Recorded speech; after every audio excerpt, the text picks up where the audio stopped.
আকরাম খোলাফায়ে আযম, আগত জাকিরিন ভাইরা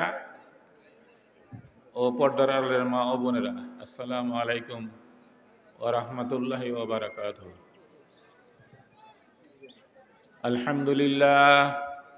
আলহামদুলিল্লাহ নাহমাদুহু ওয়া নাস্তাঈনুহু ওয়া নাস্তাগফিরুহু ওয়া নাউযু বিল্লাহি মিন শুরুরি আনফুসিনা মা ইয়াহদিয়াল্লাহু ফালা মুদিল্লা লাহু ওয়া মা ইউদ্লিলহু ফালা হাদিয়া লাহু ওয়া নাশহাদু আন লা ইলাহা ইল্লাল্লাহু ওয়াহদাহু লা শারীকা লাহু ওয়া নাশহাদু আন্না সাইয়্যিদানা ওয়া সানাদানা ওয়া হাবিবানা ওয়া হাবিবে কুলুবিনা মুহাম্মাদান আবদুহু ওয়া রাসূলুহু। قال الله تعالى في كلامه المجيد والفرقان الحميد: أعوذ بالله من الشيطان الرجيم. بسم الله الرحمن الرحيم. يا أيها الذين آمنوا اتقوا الله وابتغوا إليه الوسيلة وجاهدوا في سبيله لعلكم تفلحون.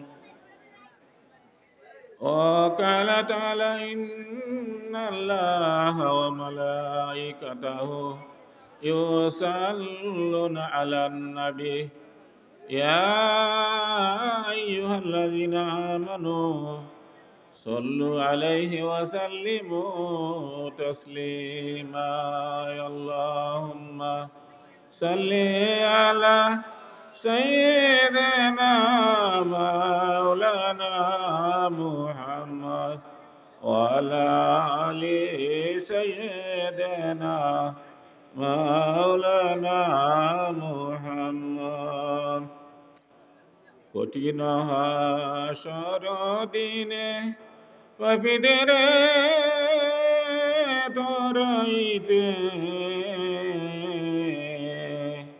কঠিন হাসর দিনে পাপীদের ধরাইতে, তোমায় বিনে নাহি গতি, তোমায় বিনে নাহি গতি।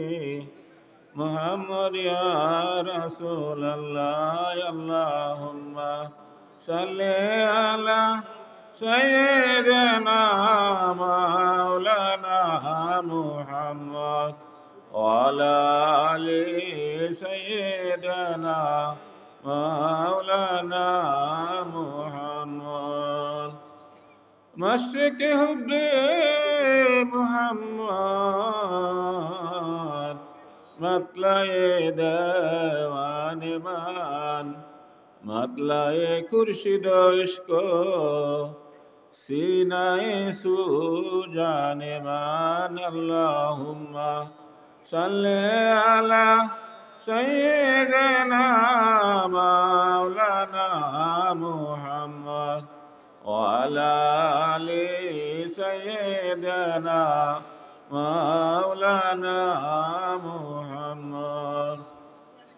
محمد بشر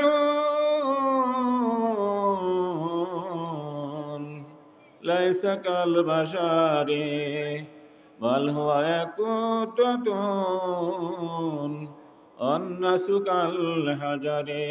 اللهم صل على سيدنا مولانا محمد وعلى آل سيدنا مولانا محمد.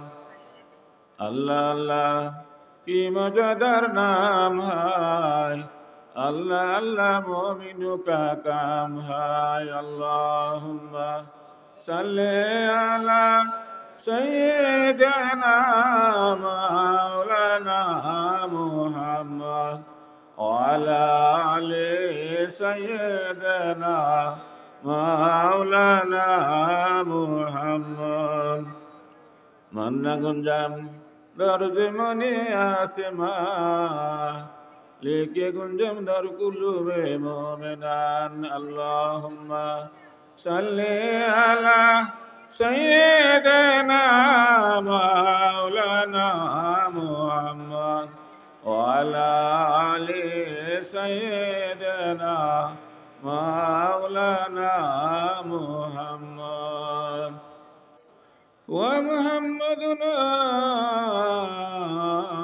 হুয়া সাইয়্যিদুনা ألج لنا لجبته صلى الله وعلى محمد صلى الله وعلى وسلم صلى الله على محمد صلى الله على وسلم بلغ العلا بكماله كشف الدجى بجماله حسنت جميع خصاله صلوا عليه وآله ये कभी अब तक तेरे खुशबू से मातर मक्के का हर कुछ भी अमर शजर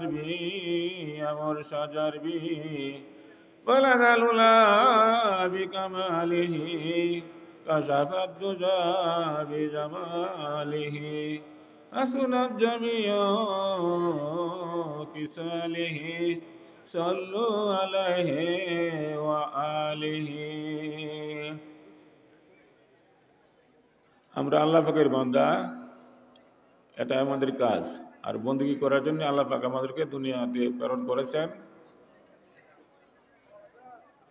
এটা আমাদের মূল কর্তব্য কর্ম। আর অন্যান্য কাজ যেগুলো আমাদের আনুষঙ্গিক। পবিত্র বন্দী করতে গেলে আমাদেরকে পবিত্র হতে হবে। পবিত্রতা একটা বাহ্যিক, একটা হলো আভ্যন্তরীণ। বাহ্যিক পবিত্রতা হাসিল হয় ওযু গোসলের মাধ্যমে। আভ্যন্তরীণ পবিত্রতা যেটা, এটা এরকম ওযু গোসলের মাধ্যমে হওয়া সম্ভব নয়। আভ্যন্তরীণ অপবিত্রতা কি? আমাদের মধ্যে লোভ আছে, লালসা আছে, হিংসা আছে, বিদ্বেষ আছে, পরশ্রী কাতরতা আছে, আত্মম্বরিতা আছে, হঠকারিতা, ধোঁকা দেওয়া, প্রবণতা, মিথ্যা ইত্যাদি আমাদের মধ্যে আছে। এগুলা এরকম বাইরের দিকে ওযু করলে যেরকম আমরা পবিত্র হয়ে যাই, ভিতরে দিয়ে এরকম পবিত্র ওযু গোসল করে পানি দিয়ে বা অন্য কোনো ওষুধ দিয়া এরকম পবিত্র করার ব্যবস্থা নাই। এই আভ্যন্তরীণ পবিত্রতা করতে গেলেই জিকিরের লাইনে আসতে হবে। জিকিরের অনুশীলন, জিকিরের তালকিন নেওয়া ছাড়া আপনি মুহাসসির হন, মুফতি হন, মুহাদ্দিস হন, অনুলবসী বক্তা হন, হাফেজ হন, কারি হন, আপনি যেই হন, আপনি অন্যদিকে প্রতিভা যশ খ্যাতি অর্জন করতে পারবেন, কিন্তু কলবের আত্মিক বিশুদ্ধতা আপনি আনতে পারবেন না।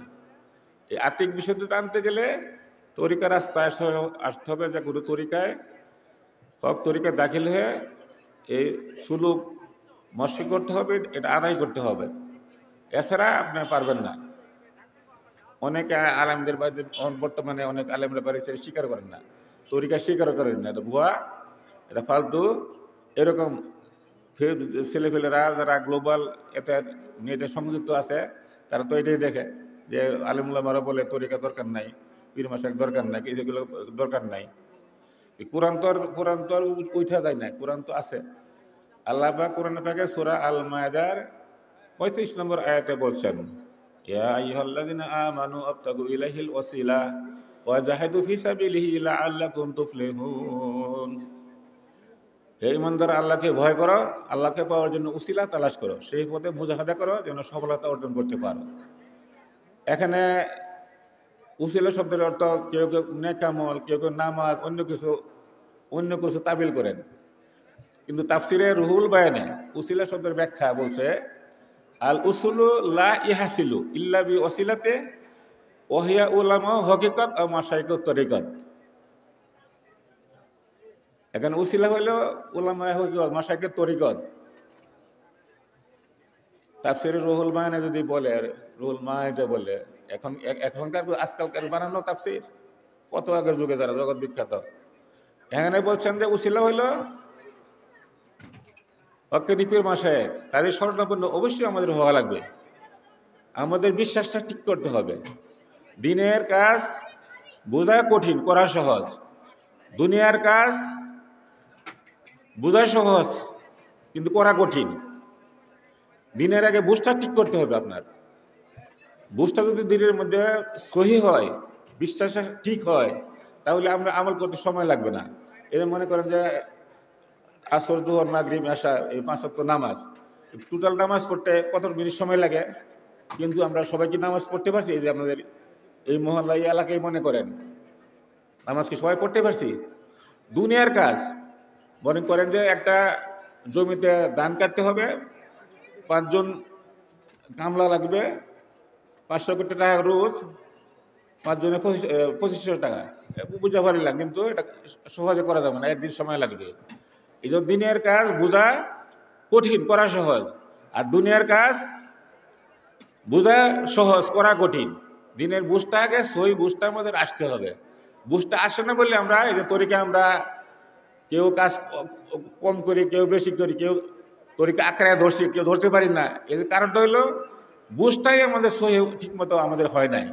অন্তরে বুঝটা এইভাবে এরকম পাকাপোক্তভাবে আমাদের হয় নাই, যার জন্য আমরা কেউ খানকার মধ্যে প্রতিদিনই আসি, কেউ সপ্তাহে আসি, কেউ 6 মাসে আসি, কেউ বার্ষিক মাহফিলে আসি, কেউ দেখা যায় 20 বছর পরে দেখা হইলো। এটা কিসের কারণে এরকম হয়? এই অন্তরে বুঝের কারণে।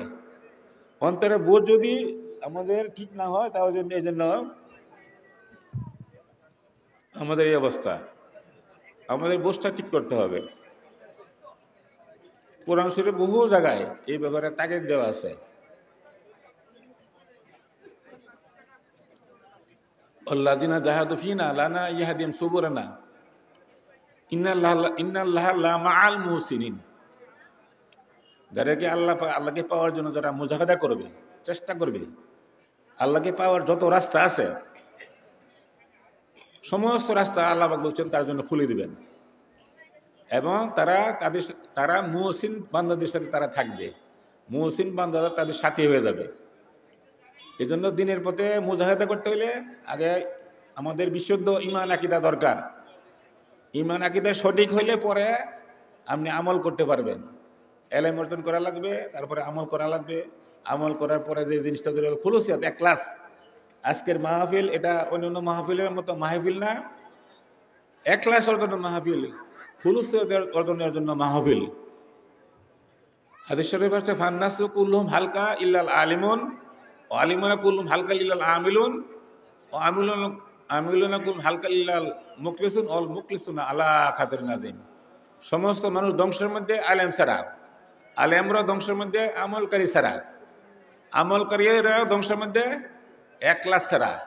আজকের মাহফিল ইখলাসের জন্য মাহফিল। যার ইখলাস যত মজবুত তার ঈমান তত মজবুত।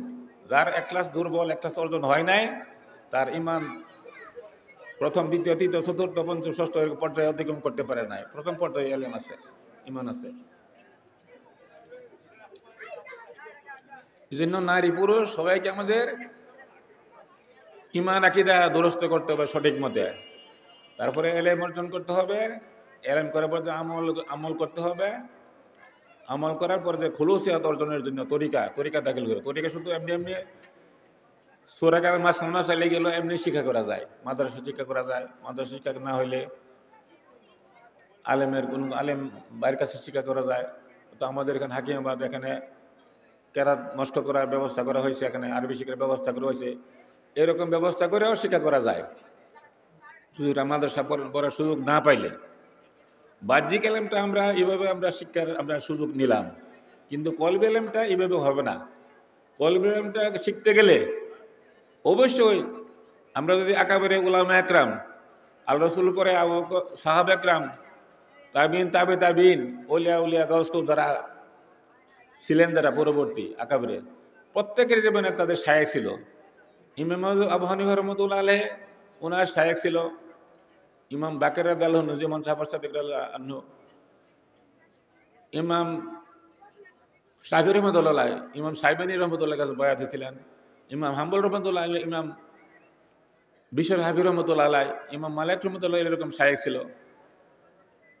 প্রত্যেক এরকম তরিকা যারা ছিলেন, জাহেরি এলেমে যারা বুৎপত্তি অর্জন করছেন, জগৎ বিখ্যাত হয়েছেন, তাদের প্রত্যেকের শায়েখ ছিল। শায়েখ ছাড়া কেউ ছিলেন না।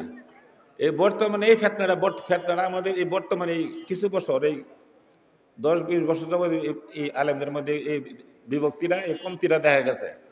না হয় আগের দিনে আমরা পাকিস্তান আমলে আমরা দেখছি, কৌমি হোক আলিয়া হোক, প্রত্যেকটা আলেমই কিন্তু পরহেজগার বুজুর্গ ছিলেন। আমরা তো অনেকে তরিকা প্রথমে আমরা তো তরিকা নেওয়ার পরে বুজুর্গ যখন আদেশ দিয়েছেন বিভিন্ন জায়গায় দাওয়াত দেওয়ার জন্য, বিভিন্ন জায়গায় আমরা গেছি। কৌমি বা আলিয়া নেশাব, যে নেশাবেরই হোক, পাকিস্তান আমলে যে সমস্ত আলিয়া মুলামা যারা ছিল, অল্প শিক্ষিত হোক বেশি শিক্ষিত হোক, তারা তরিকাটা মানছেন এবং সম্মান করছেন। কিন্তু বর্তমানে কিন্তু এই পরিস্থিতিটা নাই। এখন আলেম ওলামাদের সম্মান নাই, সম্মানের পথে নাইও। মাদ্রাসা থেকে মনে করেন যে একটা সার্টিফিকেট নিল, মসজিদ বা মাদ্রাসা চাকরি হইল, তারপরে মনে করছে পড়ালেখা আমরা শেষ, আমি মুক্তি হয়ে গেছি, ওয়াজ করি, আমার 10,000 20,000 50,000 টাকা ওয়াজ করি, টাকা আসে, আমি আবার কার কাছে যাই বয়াত হবো। বয়াত হইলে মূর্খ সূর্খ লোকদের জন্য, যারা লেখাপড়া জানে না, অজ্ঞ, রিক্সাওয়ালা, গাড়ির হেল্পার, যারা ফেরিওয়ালা, টোকাই, এরা গরিব মানুষ, এরা লেখাপড়া, এদের জন্য হইলো বয়াত। আমরা আলেম হয়ে গেছি, আমরা তো আল উলামা ওয়ারাসাতুল আম্বিয়া, আলেমগণ নবীগণের ওরেস, আমরা তো নবীর ওরেস হয়ে গেছি, আমাদের আর দরকারটা কি?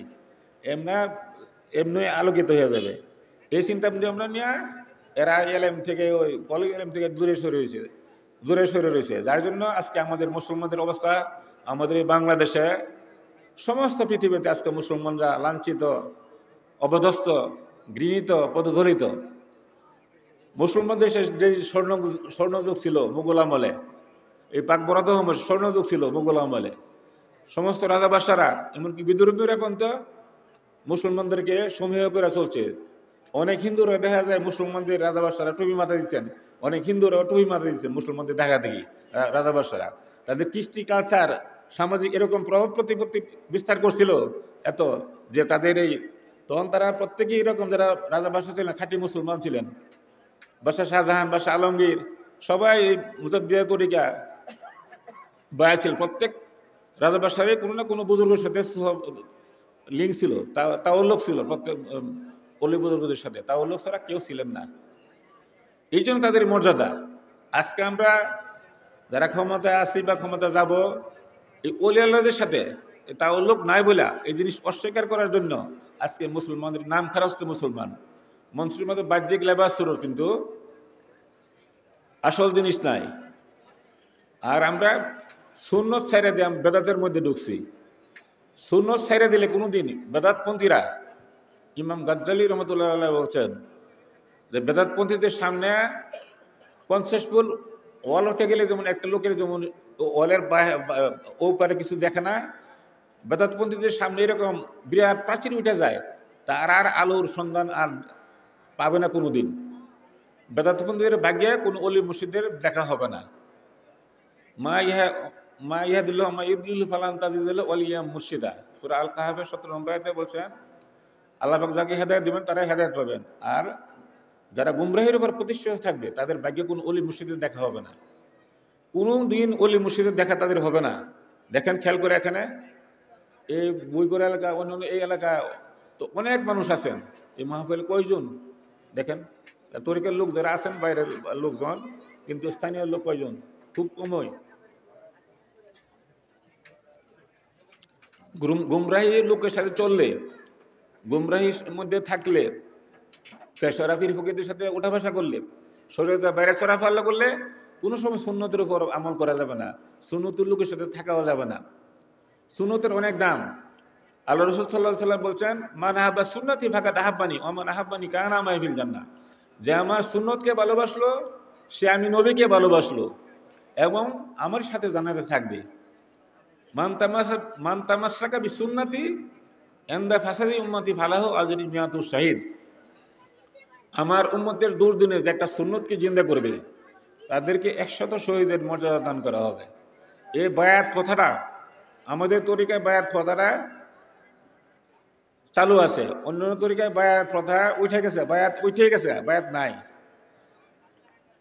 এই বায়াতের যে সুন্নতটা আমাদের তরিকায় চালু আছে। দেখেন, লেখাপড়া জানুক কম বা বেশি জানুক, প্রত্যেকের মাথায় সাদা টুপি, এরকম গোল জামা জুব্বা, প্রত্যেকের লেবাস স্রোত একরকম। অন্য তরিকা কিন্তু এরকম একরকম পাইবেন না। একজনের যেমন লাল, একজন নীল, সাদা, বিভিন্ন রকম।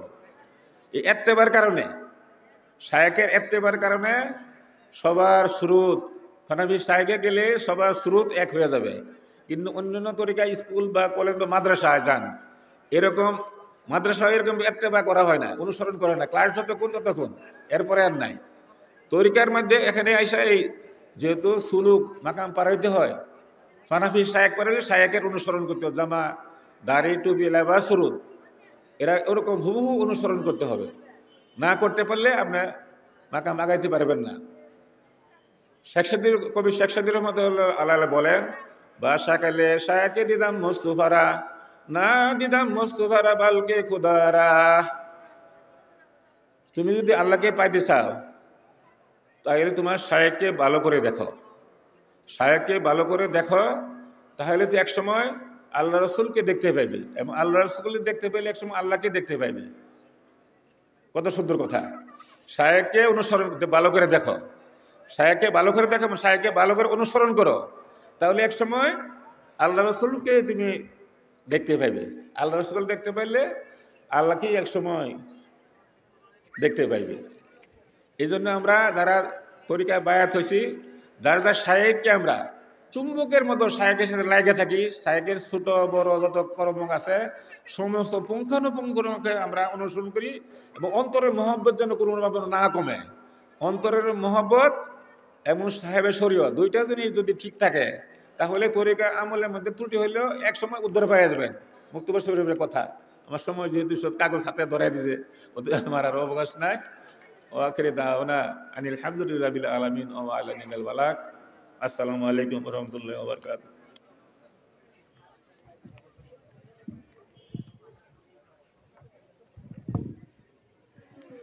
আলহামদুলিল্লাহ, অনেক ধন্যবাদ মৌলানা আবুল বশর সাহেব।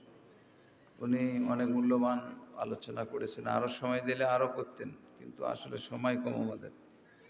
এখন আপনাদের সম্মুখে বক্তব্য রাখবেন আমাদ মুর্শিদ কিবলার সুযোগ্য খলিফা, একসময় বাংলাদেশ ব্যাংকের অনেক বড় অফিসার ছিলেন, জনাব মোহাম্মদ মুস্তাফিজুর রহমান সাহেব, মাদ্দাজিল্লু আলিয়া। এরপর